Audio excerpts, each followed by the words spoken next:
Vous savez, en football, il est normal de chambrer, de se moquer, de lancer des pics.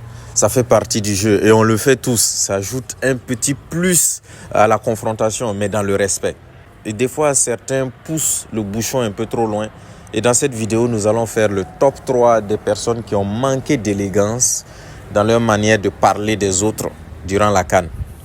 En numéro 3, nous avons Agibou Camara, jeune joueur guinéen talentueux, mais qui a manqué d'élégance lors de son intervention à la fin du match contre la Gambie et ça a donné ça. Ils sont nuls, l'équipe gambienne, ils sont nuls. Ils étaient là, ils défendaient pendant 90 minutes. En numéro 2, on a quelqu'un qu'on connaît très bien, pour ceux qui connaissent, qui regardent un peu le foot africain. Tout au long de sa carrière, Elhadji Diouf nous avait habitués à des déclarations, à des punchlines assez créatives. Et sa dernière victime, c'était le Cameroun sur un plateau télé où il disait ceci.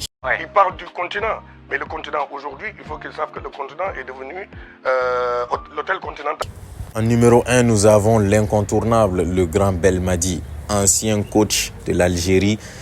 Il n'est pas numéro 1 par hasard et il n'est pas numéro 1 pour une déclaration en particulier, mais surtout pour son œuvre dans sa totalité.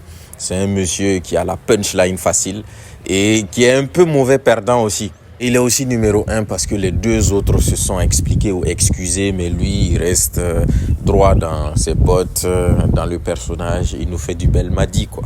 Mais je me fous de tes remerciements à toi, parce que je te connais depuis 6 ans. Vous allez me dire, et Rigobert Song dans tout ça. Rigobert Song, on va même pas en parler, parce que lui, il est hors barème.